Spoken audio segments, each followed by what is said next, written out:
Prenons un ballon, par exemple, et déposons dessus un topologue qu'on va miniaturiser à la taille d'une fourmi.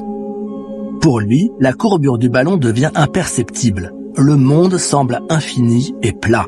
On peut s'y déplacer de gauche à droite et d'avant en arrière comme sur un plan. C'est donc une variété de dimension 2. La preuve, c'est que notre sphère pourrait tout aussi bien se représenter comme ceci. Et oui, vous avez déjà manipulé une sphère plate, on appelle ça un planisphère.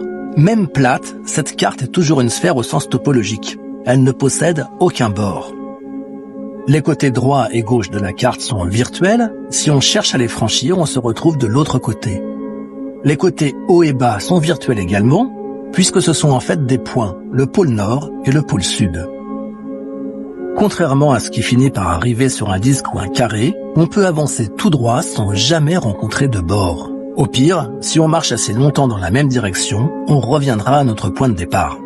Pour décrire cet état de choses, le vocabulaire des topologues est, pour une fois, compréhensible. Ils disent que notre variété est sans bord. En revanche, contrairement au plan géométrique, notre sphère ne s'étend pas à l'infini. On peut l'inclure dans une sphère plus grande, on dit qu'elle est compacte.